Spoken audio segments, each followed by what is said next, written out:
Today, as we celebrate the memorial of all saints of Africa, I'm reminded of the young man who ran up to Jesus and knelt before him and put this question to him: "Good Master, what must I do to inherit eternal life?"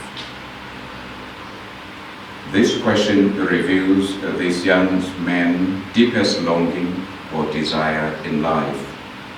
We are told that he was a rich man. Even though he was surrounded by wealth, he still felt some form of emptiness. Although he had every possession imaginable, he still lacked wholeness and contentment in his life. This man was a seeker and wanted to be certain that he was on the right track to attain the ultimate goal, eternal life.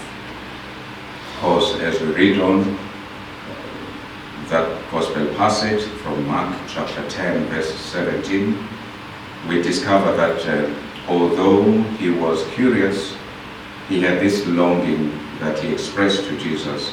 He failed the test because he still held on to his riches, to his possessions. Today we celebrate All Saints of Africa. Today is a day to give thanks to God for gracing and gifting so many of our sisters and brothers from our beloved continent with the precious gift of holiness. This memorial is for all saints, both officially and unofficially recognized to have attained eternal life. Holiness is a gift from God, but again, holiness can be attained and won. How, we may ask ourselves? One answer to this question is found in Jesus' Sermon on the Mount, which we read and reflected upon on Sunday. And certainly I'm not going to undo all your beautiful and inspiring homilies you preached last Sunday. These are found, of course, the Beatitudes from St. Matthew's Gospel, chapter 5, verses 1 to 12. One point, however, I would like to make is to draw our attention to the very first Beatitude. How happy are the poor in spirit, theirs is the kingdom of heaven. With this Beatitude, Jesus is calling on all of us to embrace spiritual poverty, thus freeing ourselves for the kingdom. This is an invitation to be and to do as he did, he who was in the form of God, but did not consider that divine nature as something to be exploited, to hang on to. Instead, he emptied himself, as we read from the letter to the Philippians chapter 2, verses 6 to 11. Without this kenosis practiced daily, we cannot hope to attain eternal life. Without emptying ourselves and surrendering ourselves completely to God, we cannot hope to be numbered among the saints. One of the notable facts about some saints of Africa is their youthfulness. This is a fact that was mentioned recently by the Rwandan Cardinal Kambanda, noting, for instance, Ugandan martyrs include 45 men aged between 14 and 50 years.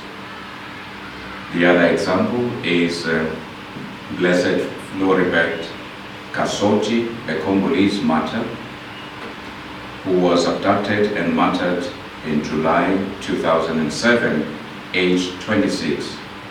His crime is because he stood up against corruption. Our very own martyr, Blessed Daswa, was only 44 years old when he was martyred for his faith. But how about our youth today?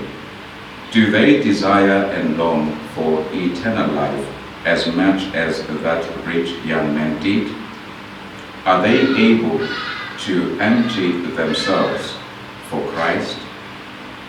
Like the young man who approached Jesus on his knees, like the countless women and men of Africa over the centuries, we have labored for the kingdom of heaven. We too, together with our youth, are called upon to make holiness our own obsession and our only goal.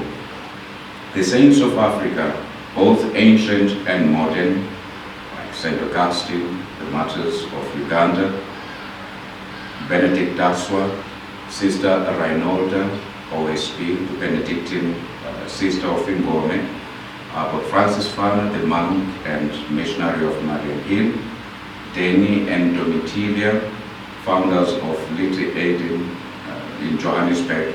All of these invite us to empty ourselves, thus allowing God to make a home in us. May the celebration of this Holy Eucharist on this memorial of the feast, memorial of all the saints of Africa, strengthen the bonds that bind us together as a community of faith. Strengthen the bonds that we share with the communion of saints of Africa until that day that we shall feast with Christ at the banquet of eternal life. El Queen of oceans, Guide of the water, here below, throne of